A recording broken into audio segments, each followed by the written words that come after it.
Now, I'm sure you were all actively discussing exactly what question you were going to ask.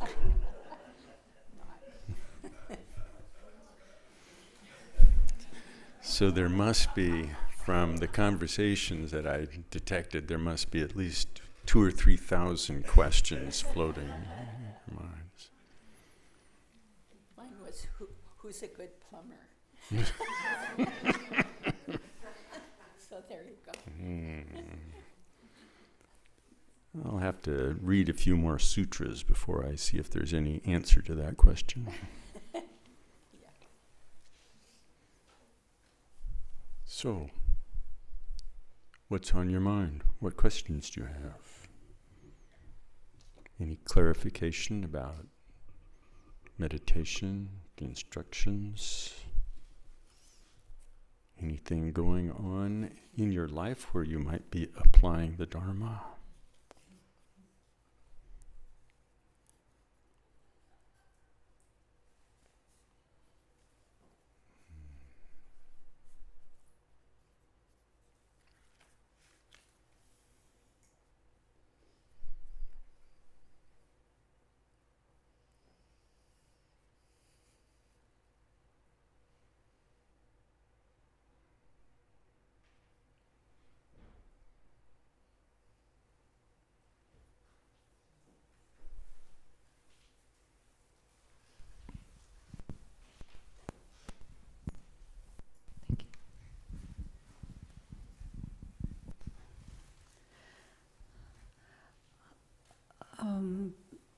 This woman wouldn't think of it as applying the Dharma,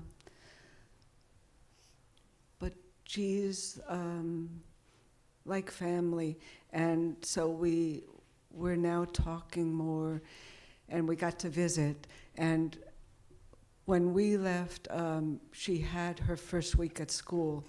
It was incredibly tense. Being a teacher, trying to encourage students, and then numerous things happened, which, including a lockdown that happened by error, when she was already worried for a student who has a heart problem, and even if they hear loud noises, her heart can stop, and she has to apply a machine and see if she has to do CPR, and it was just like, oh my God, how do you deal with all that? And so while I'm trying to encourage her with different things where I'm coming from the Dharma, it's in a way of how do we see the clarity and the confusion? How do we slow down? A lot of it seems to me that we could help ourselves help each other by slowing down and just not be cranked up and reacting. And yet, how to skillfully encourage that or create that situation of how do we slow down to see the stillness in the movement, to see the truth of the Dharma, when things are like, whoa, spinning out of control, and she has to deal with it, and still try to encourage her students to learn. As one example of what spins out of control.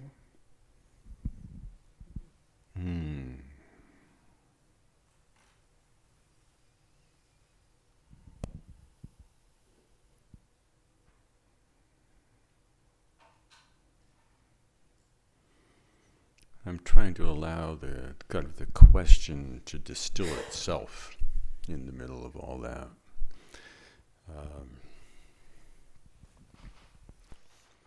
I think it's pretty easy for most of us who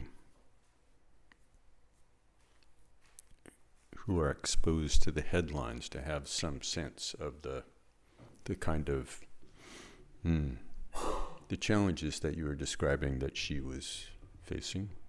We could kind of relate to that as though all of a sudden 3 or 4 headlines we found our life to be worthy of the headlines and 3 or 4 different pages of the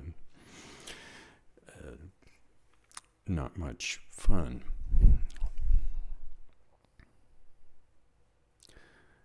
I have a couple of observations. One is that probably the first one is that it's good for us to let go of expectations of a certain kind of success. Because when we sort of throw another log on the fire and another log of all these different challenges, we can, particularly in our modern world, we can have the expectation that we should be able to put out all the fires, and put out all the fires without actually creating a mess, without, you could say, put out all the fires without even getting the logs wet. So it's, we have pretty high expectations about things, being able to set everything back to rights, being able to do all those things. So it's good to just kind of recognize that we do hold these very high bars for what success looks like. And in the midst of that, if we can kind of let go of that a little bit, say we're not going to solve everything completely and right now, then we can go back to what does it take to actually cultivate the kind of simplicity in the space that you're talking about. And then it gets more simple. But we have to kind of let go of the idea that we're going to cultivate some really good chops in meditation this week, and then by next week we'll be ready for World War III. And we'll not only kind of be able to stop it, but we'll be able to stop it right in the middle of it. Yeah, so, and I think this I think is a perfect example of how whatever we can manage, even at our small, however we want to call it, modest, in whatever way that we're able to cultivate the ability to maintain some space in the midst of whatever is coming up, that communicates itself, and it has an influence, and that's probably more influential than offering advice. Rarely, amongst all the interactions that we have, do people actually really want advice. And then amongst those, that subset, the rather small subset of interactions, even within that, then there's a smaller subset of areas where we're actually really good at giving advice. So that's it's good to remember that, but we can do what we can, and I think being simpler about it is better, because that the space is fundamentally very, very simple.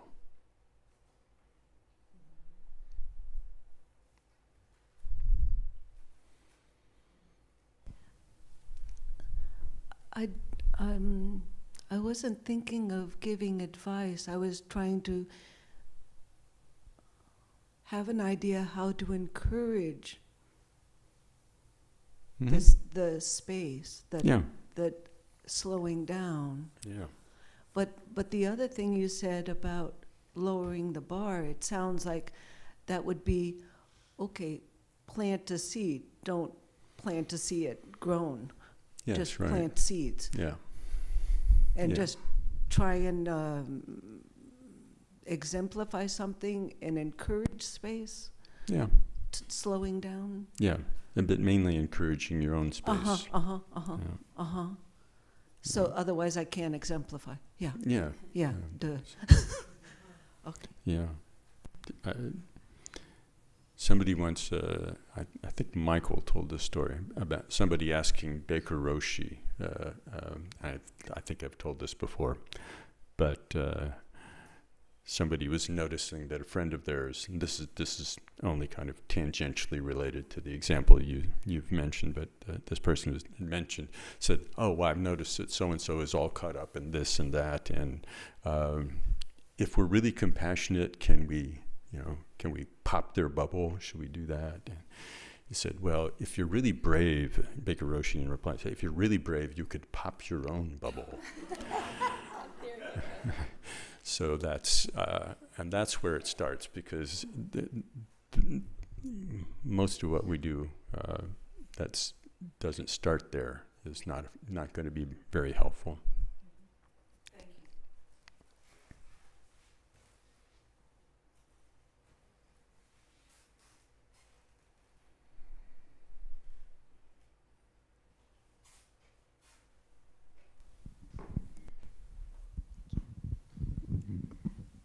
First of all, I'd like to say I'm grateful for the feedback that I got with regard to my use of pronouns. And it really makes me aware of the long-standing habitual tendencies of language inside of me, and I appreciate the awareness, the remembering, waking up to being more aware. So thank you. And I want to ask this question, and I'm having this thought, like, if I ask, this is really stupid, but I'm going to ask it anyway. So, my question is, what is the purpose of practicing Nundro?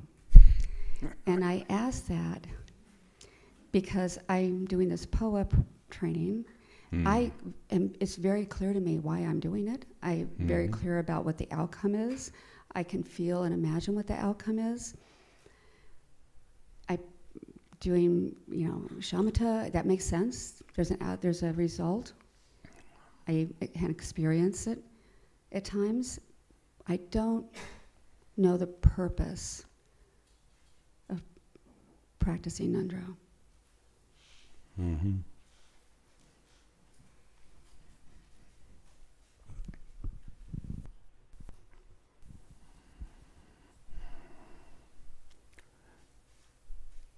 To buy a little time for myself, I'll translate the term.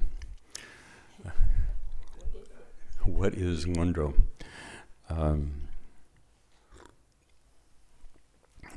Another 3 seconds by taking a sip of water. What is Nundro? Nundro is a set of practices that basically they were codified. You could say they were codified to make it simpler to assign a range of practices that would, if we actually see our way into them, which is not necessarily easy to do, but if we can see our way into them and actually apply them, they provide us kind of an accelerant for dealing with some very deep-rooted habitual tendencies. And from that perspective, they are sometimes referred to as preliminary practices, but and that's okay. But I think I found that it's personally, I found it better to understand them as basic core strength exercises. Things that if we do not actually address these habitual tendencies in a kind of an ordered way, and there are more than one way to address them. So it's not like, oh, well, you must do the actual 4 practices of Nundro in order to address these. But one way or another, you have to address the basic tendencies that are kind of put out there. And the first one is the first practice of, which is refuge and bodhicitta. So we do refuge and bodhicitta every time we start practicing. If we are going to actually deeply turn our minds towards the Dharma, that has to be a very deeply cultivated shift in orientation. And it's something that we need to shift in a way, kind of in a complete way. And so we engage with body, speech, and mind. It's kind of a practice of going all in terms of orientation. And reminding ourselves, in this practice we do prostrations, imagining that, or bringing to mind that the source of, that the example of refuge and the source of refuge is actually immediately present with us. And so we do prostrations, lots of them, 100,000, actually 111,111 if you want to be precise about it. And in that we do it always holding the presence of all sentient beings. So that's another deeply rooted habitual tendency that we have is, I'm over here and if you all leave the room, I'm all by myself. I'm not connected. And so turning our attention deeply and cultivating that, so it's not imagining so much that we're connected, it's recognizing that we're continually connected. And to then our practice, that's the container for our practice, this shift in orientation towards liberation and this recognition that our practice always happens in this context of the continuous connection with all beings. So that's kind of and I could go into more details. We shift our attention, and then there's a way in which we say, okay, I've shifted it. Now, how come I'm not going there? I turned around, and when I start to move, it's kind of like I'm dragging something along. And we're dragging along a lot of other habitual tendencies. And we find out that we're actually, I brought up the eight worldly dharmas. We find out that we have an incredible loyalty to cultivating these pursuits. We have we've kind of made that our life goal. Our life revolves around avoiding that, and I'm going to run after that.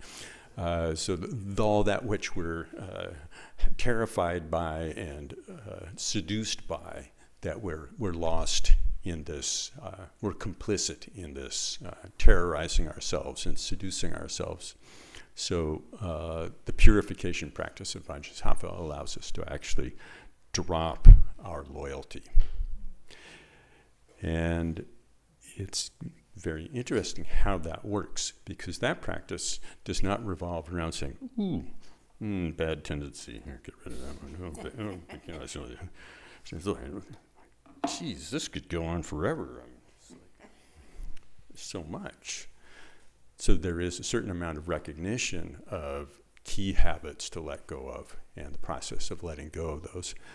But the other piece of it is actually recognizing we fill ourselves in that practice with, in this, the ritual is to imagine yourself completely filled so that you're re-embodied, your whole being is filled with the purity of enlightened mind. So you're just completely filled with that. So you're not just kind of going to the zero-sum game of I'm going to bail. Actually, it looks like nothing in my stream of consciousness is actually positive. And so when I get done bailing on all this negativity, I'm down to flat zero.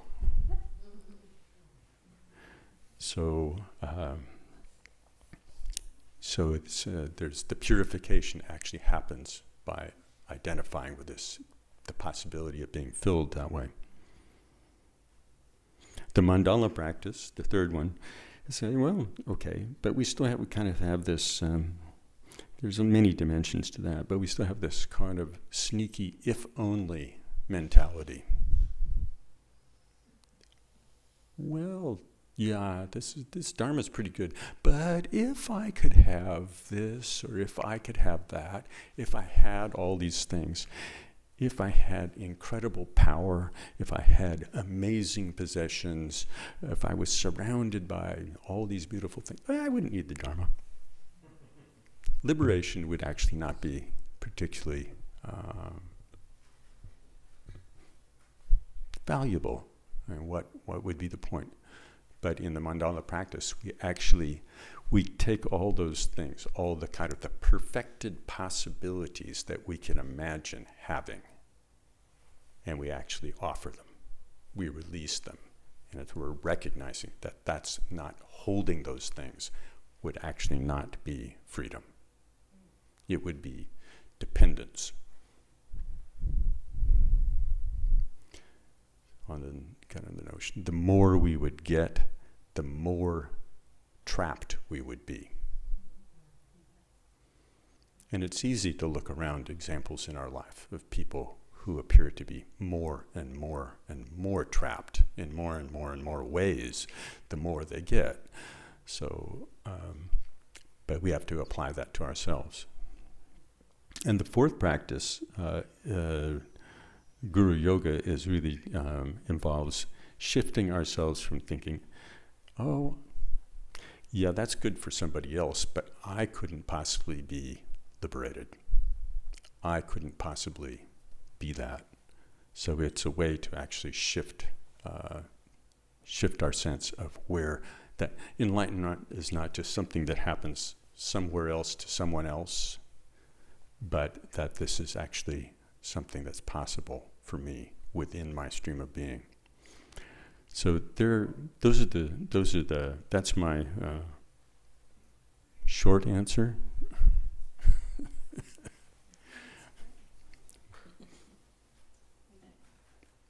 So that's a start anyway.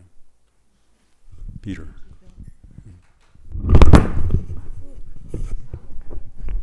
I think I'm going to have to do this more rock star stuff.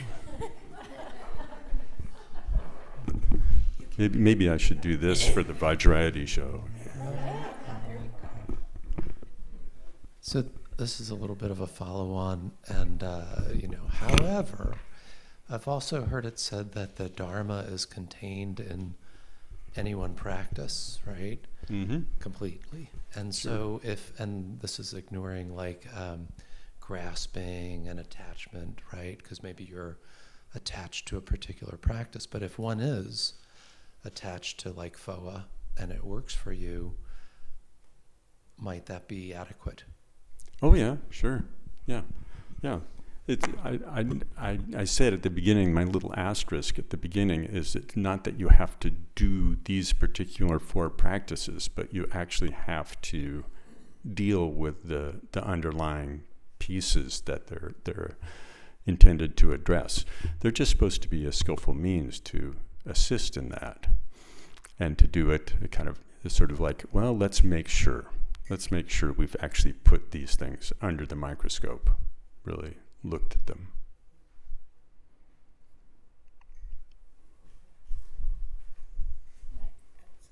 Sure. The part of the key for me about the Nundro is seeing humans such as my teachers who clearly are living life in a, I would say, liberated way. And that looked very different than my life and looked very different than the lives around me. And then saying to those teachers, how did you do that? And they said, do Nundro. And so I set out on that and accomplished 3/4 of it. I'm still working on the mandala practice. And the effects are surprising. You just can't predict. But the other thing about it, they're surprisingly wonderful. And the other thing about it is that there is something about this, the numbers aren't magic, but this 111, taking on something like that pushes you through all of your emotional clashes. Because you hate it, you love it, you're bored, you're tired, you give up, then you pick it up again, and you see something about all that for me, I couldn't see it. I just couldn't see it till that occurred. Now, it's not going to be for everyone. But if you're interested and you even set out on it, learn it, which Bill teaches quarterly on this, it's quite worthwhile. And Bokar Rinpoche set up a way for people to do it in their lay lives. You know, the more traditional way was doing it like 3-month retreat, just push through one. And I had the wonderful opportunity to do that with the Vajrasattva, just 3 months, 111, 111, with a group, with the guidance, and it was just, whew, you know. I mean, I'm still a donkey. I'm not putting myself down. I like donkeys. I used to have donkeys, but you know, I'm still a little donkey going along in the Dharma. But it was definitely a boost. Yeah, and I think daily practice with it can do that. So for me, it was more the guru yoga, the seeing a teacher, connecting and going, how do you get rid of some of that junk that plagues us? So anyway. Yeah, there is something. The exact number is not these 111,000. The exact number is not particularly magical, but there is something magical about having something that you can have the experience of. I remember it was 30,000 prostrations for me, and I was young and fit and sailing through these prostrations. I've done 30,000 prostrations. It feels like I've been doing prostrations forever. Ooh, this is 30,000 out of 111. Ooh, I'm going to be doing them for twice forever. So the feeling like you're really in the middle of something, and that you can't go, you know, like, oh, we're almost there yet. Oh, we're almost there. No, it's firmly over the horizon for a while, and you really have to engage in the practices in a kind of an immediate way. You have to make friends with this practice so that you're really there with it. But when it boils down to it, you ask, well, was this particular practice or another practice? There is a way to actually define a complete practice, and that's if it really allows for the deep union of insight and what we call bodhicitta to be a little bit more, sort of reserve some space for. They say that profound loving kindness and compassion, maybe there's more to it than we would understand by our limited sense of our ordinary sense of those terms. But those are kind of the introduction for practices that actually allow for the union of those two to arise.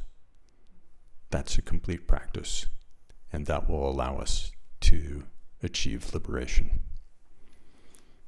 We generally need a little bit more help then I mean, the classic instructions are so challengingly simple. What Bokar Rinpoche said in the 96 Mahamudra retreat. He said, talking about all these things. He said, come down to Mahamudra. Nothing to do. Nothing to do.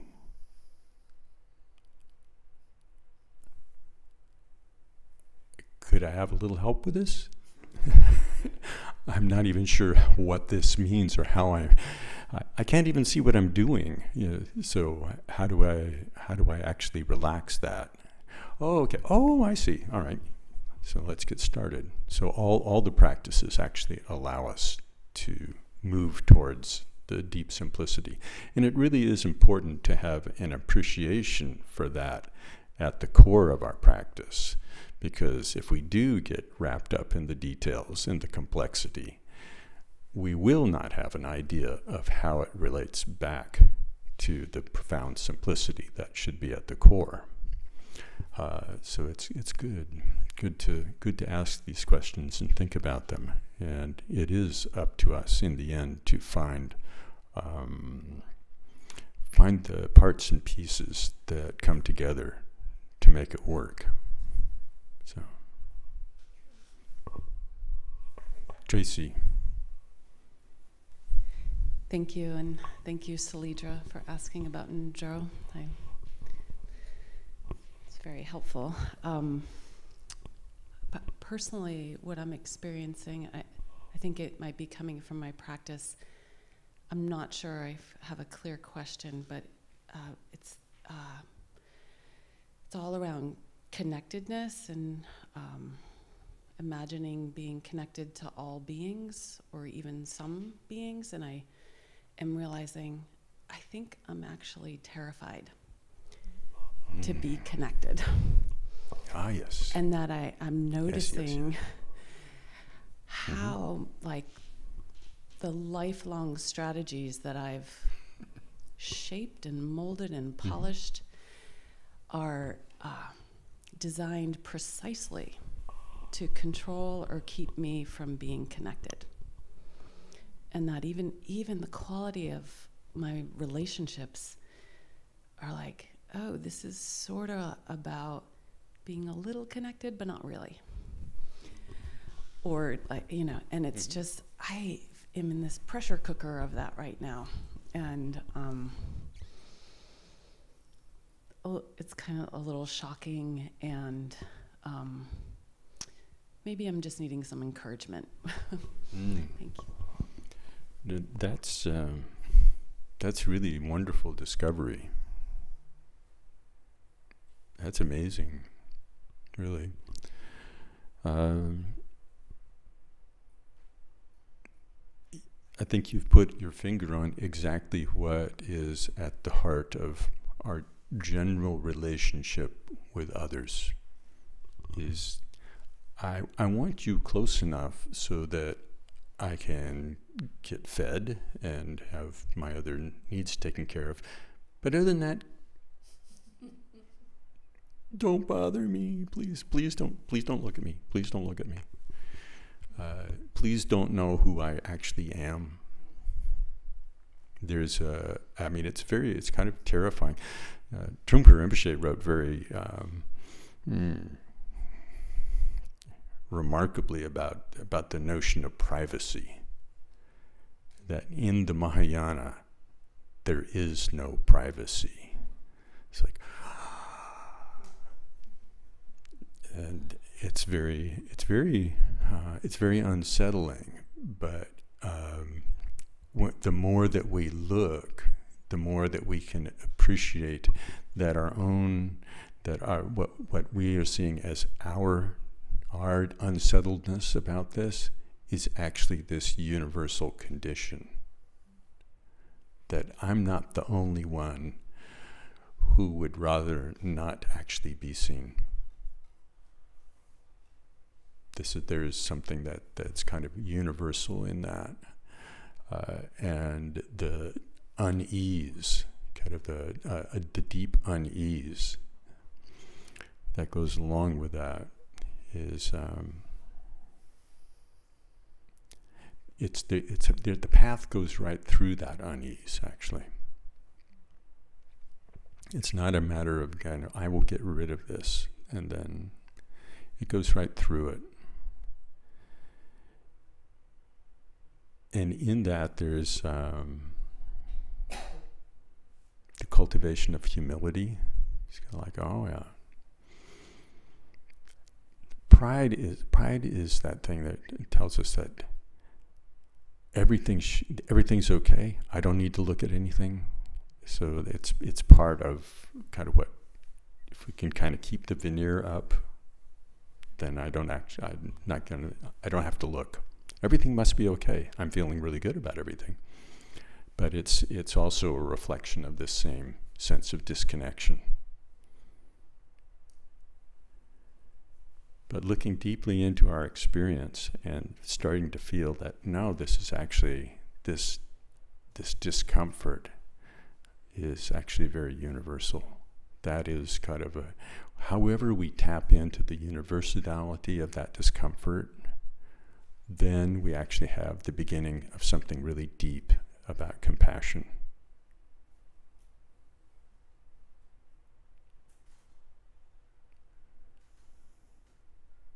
It's the beginning of deep compassion.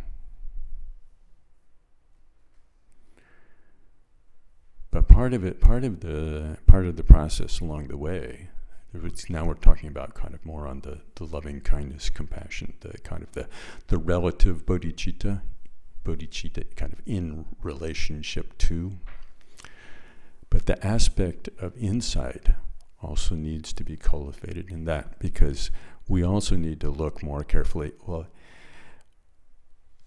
here I am, I'm kind of holding the bubble out like this in my claustrophobic little way. I'm kind of holding it out here, so it's just transparent enough so that I get what I want, but not so transparent, but I'm holding it out like that. Who's holding it out? What is it that's being protected? Who is being protected? And actually watching that and starting that kind of deep conversation, the direct experiential investigation of the sense of who. What is this who? How is this who held together?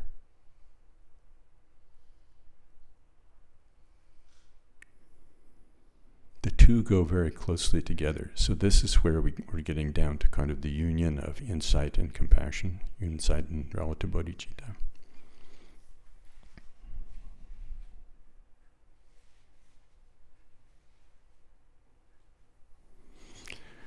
But going too far either way, this is where it's actually necessary. If we only looked like the who, and we're just seeing sort of well, it's not what I thought, therefore it must be nothing. If we actually haven't felt the deep connection to others, then it can feel very kind of empty and vacant and kind of nihilistic, sort of nothingness. But if we're only trying to deal with this sense of boundary with others, then that gets to be a kind of a claustrophobic thing too, and it's very difficult. So both of them, you have to kind of balance both of them. But the warm-heartedness, finding the core of warm-heartedness that embraces without judgment your own experience, that then also embraces others without the harshness. So sometimes one or the other may be the direction to lean at one moment or another. And that may, wherever you find the gentleness and that warmth, nurture it there. And then it will provide a kind of energy that's transferable back and forth.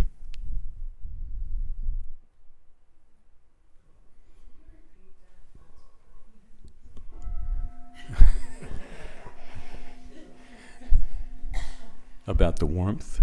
Yeah. Wherever it is that we find kind of just the energy of kind of simple human warmth with others, or if we find it with ourselves, kind of like, oh, actually, I see, this is where I am. This is what's going on, and just to have a warmth about that. It can transfer back and forth. It's the same kind of holding things in this gentle way.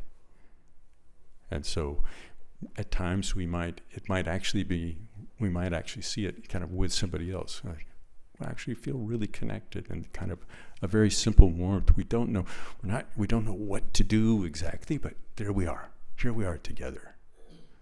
Or we might actually go, oh my goodness, this is just what's going on. And be able to see something in ourselves.